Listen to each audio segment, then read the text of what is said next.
প্রতিটি অ্যাগ্রো ফার্মে আপনাদের স্বাগত জানাচ্ছি। আমরা হয়তো অনেকেই উলুবনে মুক্ত ছড়ানোর কথা শুনেছি। কথায় আছে, উলুবনে কেউ মুক্ত ছড়িও না, এবং রাজায় রাজায় যুদ্ধ হয়, উলুখাগড়ার প্রাণ যায়। যদিও উভয় ক্ষেত্রেই উলু ঘাস বা উলু উদ্ভিদটি তুচ্ছার্থে ব্যবহার করা হয়েছে। এই উলুবন বা উলুখাগড়া কি, সেটা আমরা অনেকেই জানি না। উলু বা উলু ঘাস বা উলুখাগড়া হচ্ছে এই ঘাসটা, যেটা একটা ঘাস জাতীয় উদ্ভিদ, পোয়াসি গোত্রভুক্ত। আমাদের জীব বৈচিত্র্য রক্ষায় এটি খুবই গুরুত্বপূর্ণ একটি উদ্ভিদ।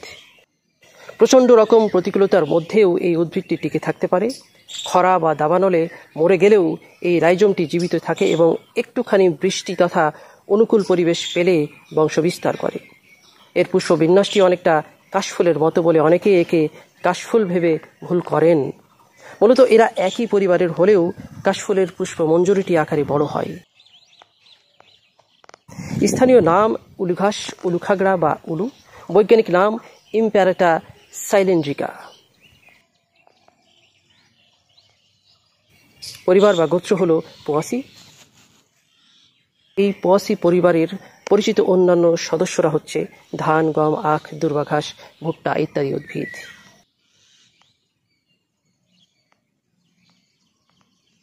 কাশফুল অনেক লম্বা হয় আর এটা অনেক ছোট হয়, অর্থাৎ আমি যে বসে আছি আমার থেকেও ছোট, আর কাশফুল আমি যদি দাঁড়িয়ে থাকি আমার থেকেও বড়।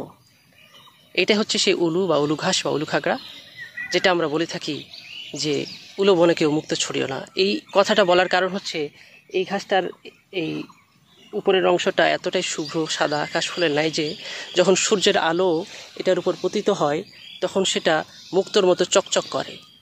এর জন্য বলা হয় যে উলুবনে মুক্ত ছড়িও না, কারণ উলুবনে যদি মুক্ত ছড়ানো হয় এটার যেই গ্লেজ বা এটার যে উজ্জ্বলতা, সেই উজ্জ্বলতার কারণে মুক্তোর উজ্জ্বলতাটা প্রকাশ পাবে না।